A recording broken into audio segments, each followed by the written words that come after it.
આગળ સમાચાર પર નજર કરીએ તો સુરતમાં કોરોનાના 2 કેસ નોંધાતા હવે તંત્ર અલર્ટ મોડ પર છે। સ્મીમેર હોસ્પિટલમાં કોરોનાનો વોર્ડ પણ તૈયાર કરવામાં આવ્યો છે। હોસ્પિટલમાં 4 બેડની વ્યવસ્થા સાથેનો વોર્ડ અત્યારે તૈયાર કરાયો છે।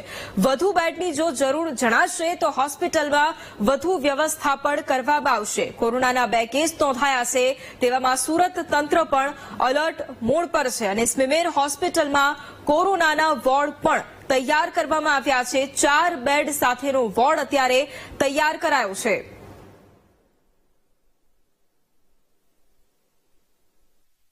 સમગ્ર વિશ્વમાં કોરોનાની કહેર ફરી જોવા મળી રહી છે। ગુજરાતમાં પણ જે કોરોનાના કેસો છે એ વધી રહ્યા છે। ઘટનાની ગંભીરતાને લઈને સુરત મહાનગરપાલિકા સંચાલિત સ્મીમેર હોસ્પિટલ ખાતે આ જે કોરોના વોર્ડ હોય છે તેની તૈયારી કરી દેવામાં આવી છે। 4 બેડ સાથેની હાલ આ જે વોર્ડ છે તે તૈયાર કરી દેવામાં આવ્યો છે। ત્યારે સુરત સિવિલ હોસ્પિટલના જે 2 મહિલા રેસિડેન્ટ તબીબો છે જે કોરોનાગ્રસ્ત થયા છે, આ 2 રેસિડેન્ટ તબીબોમાં એક 27 વર્ષીય મહિલા અને એક 25 વર્ષીય મહિલાનો સમાવેશ થાય છે। આ બંને રેસિડેન્ટ તબીબો પૈકી એક નવી હોસ્પિટલની હોસ્ટેલમાં જ રહે છે, જ્યારે અન્ય વેસુ ખાતે રહે છે।